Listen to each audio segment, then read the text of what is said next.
अस्सलाम वालेकुम, मैं हूं जनरल प्रैक्टिशनर डॉक्टर अहमद और आज हम बात करेंगे बर्न के बारे में। जो मेनली बर्न करवाते हैं उसमें सबसे पहले आते हैं मेटल ऑब्जेक्ट्स, यानी कि आयरन की चीज़ें, इस्त्री वगैरह ऐसी चीज़ें। दूसरी जो अशिया बर्न करवाती हैं उसमें आते हैं लिक्विड्स, यानी कि तेल वगैरह, दूध वगैरह ऐसी चीज़ें। और तीसरी जो चीज़ें बर्न करवाती हैं उनमें आते हैं केमिकल्स वगैरह। चौथी में फ्लेम्स वगैरह, यानी डायरेक्ट आग से जलना। और पाँचवीं जो चीज़ें बर्न करवाती हैं उसमें है इलेक्ट्रिसिटी वगैरह, यानी करंट वगैरह लगना। और हम बर्न को आगे डिवाइड कर रहे होते हैं मेनली 3 टाइप्स पे, या according two degree of burn, first degree burn, second degree burn और थर्ड डिग्री बर्न। पहले आते हैं सुपरफिशियल बर्न। सुपरफिशियल बर्न यानी उसमें सिर्फ स्किन की ऊपर वाली तह जली होती है और एज सच कोई इतना ज़्यादा मसला नहीं हुआ होता, यानी जो हम अक्सर हल्का फुल्का कोई कतरा लिक्विड का गिर जाए या तेल वगैरह गिर जाए उनसे जो बर्न हो रहा होता है। फिर आते हैं पार्शियल थिकनेस बर्न, यानी जिसमें स्किन के ऊपर वाली झिल्ली के साथ साथ नीचे वाली जो लेयर है वो भी थोड़ी सी डैमेज हुई होती है। और इसके बाद आती है third degree burn. Third degree के बर्न में आता है कि स्किन की ऊपर वाली लेयर, नीचे वाली लेयर और इवन नीचे जो हमारे फैटी टिश्यू है वहाँ तक बर्न होता है और इवन उसके नीचे भी बर्न होता है।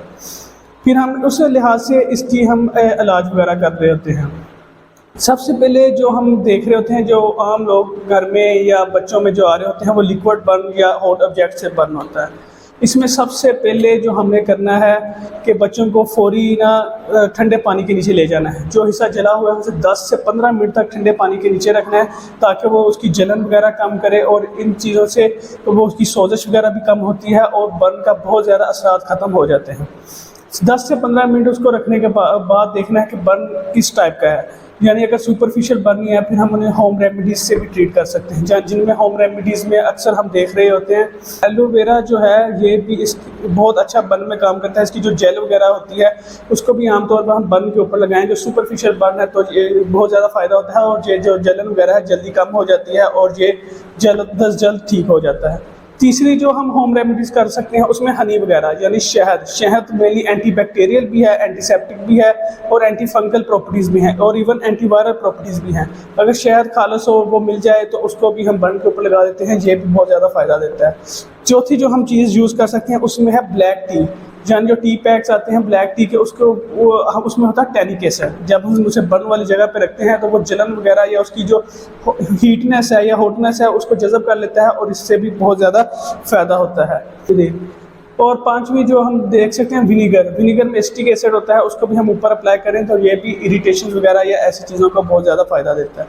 दूसरा जो हम देख और बर्न में हम जो अदर चीज़ें या मेडिकेशन वगैरह यूज़ कर रहे होते हैं उसमें अक्सर होते हैं antibiotic ointments, silver sulfadiazine, silver nitrates जो इन क्रीमों में होता है, यानी जो क्विंच नाम से क्रीम आती है उसमें सिल्फर डायाजीन होता है, और ये क्रीम्स यूज़ की जाती हैं। एनाल्जेसिक्स क्रीम भी यूज़ किए जाते हैं ताकि कुछ लोगों को बहुत ज़्यादा जलन या दर्द वगैरह होता है तो ये क्रीम्स भी यूज़ की जाती हैं। सबसे दूसरी जो चीज़ देखनी है कि हमें हॉस्पिटल कब जाएं, डॉक्टर्स के पास कब हमें जाने की ज़रूरत है। सबसे पहले कि अगर बर्न का साइज़ ज़्यादा है, यानी कि एक पाम से अगर उसका साइज़ ज़्यादा है तो आपने फौरी डॉक्टर्स के पास जाना है। दूसरा ये है कि अगर बच्चों में बर्न होता है तो आपने फौरी डॉक्टर से रब्ता करना है ताकि बच्चों के बारे में कोई रिस्क लेने की ज़रूरत नहीं है। तीसरी जो वजूहत है कि अगर कोई सेंसिटिव ऑर्गन इन्वॉल्व है, यानी जेनिटेलिया वगैरह या फेस वगैरह इन्वॉल्व है तो आपने फौरी डॉक्टर्स के पास जाना है। चौथी ये कि आप अगर बर्न वगैरह में फंसे हुए हैं, यानी जो आपको लग रहा है कि इन्हेलेशन इंजरी, यानी कि सांस स्मोक वगैरह, धुआं वगैरह जो सांस की नाली में गया तो फौरी आपने डॉक्टर्स के पास जाना है। और पांचवी जो चीज़ है उसमें यह है कि अगर बर्न बहुत ज़्यादा है और डीप है, यानी स्कार वगैरह बन गया है तो फिर भी आपने डॉक्टर्स से फौरी रब्ता करना है। और अगर हमें इलेक्ट्रिकल शॉक की वजह से बर्न हुआ है, यानी कि करंट लगा है, तो सबसे पहले जो करना है इंश्योर सेफ्टी, अपनी सेफ्टी करनी है, यानी चप्पल वगैरह फौरी पहनी हो, हाथ में कोई चीज़ हो प्लास्टिक वगैरह की या ड्राई हो, यानी कि सूखी हुई लकड़ी की चीज़ यूज़ करें ताकि अगर कोई करंट की तार को रिमूव करने के लिए इन चीज़ों का इस्तेमाल करें। दूसरा जो है जिसको अगर करंट लगा है उसे फौरी हॉस्पिटल लेके जाएं।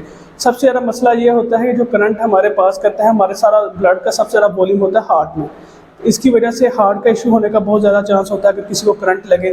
दूसरा ये होता है रीनल फेलियर का भी इशू आ जाता है, एक्यूट किडनी इंजरी भी इसकी वजह से होती है। इसके लिए अगर कोई भी करंट लगे सबसे पहले उसको हॉस्पिटल लेके जाए ताकि उसका एग्जामिनेशन हो, ECG वगैरह हो, इन काजेज़ को रूल आउट किया जाए, फिर फर्दर आगे मैनेज किया जाए।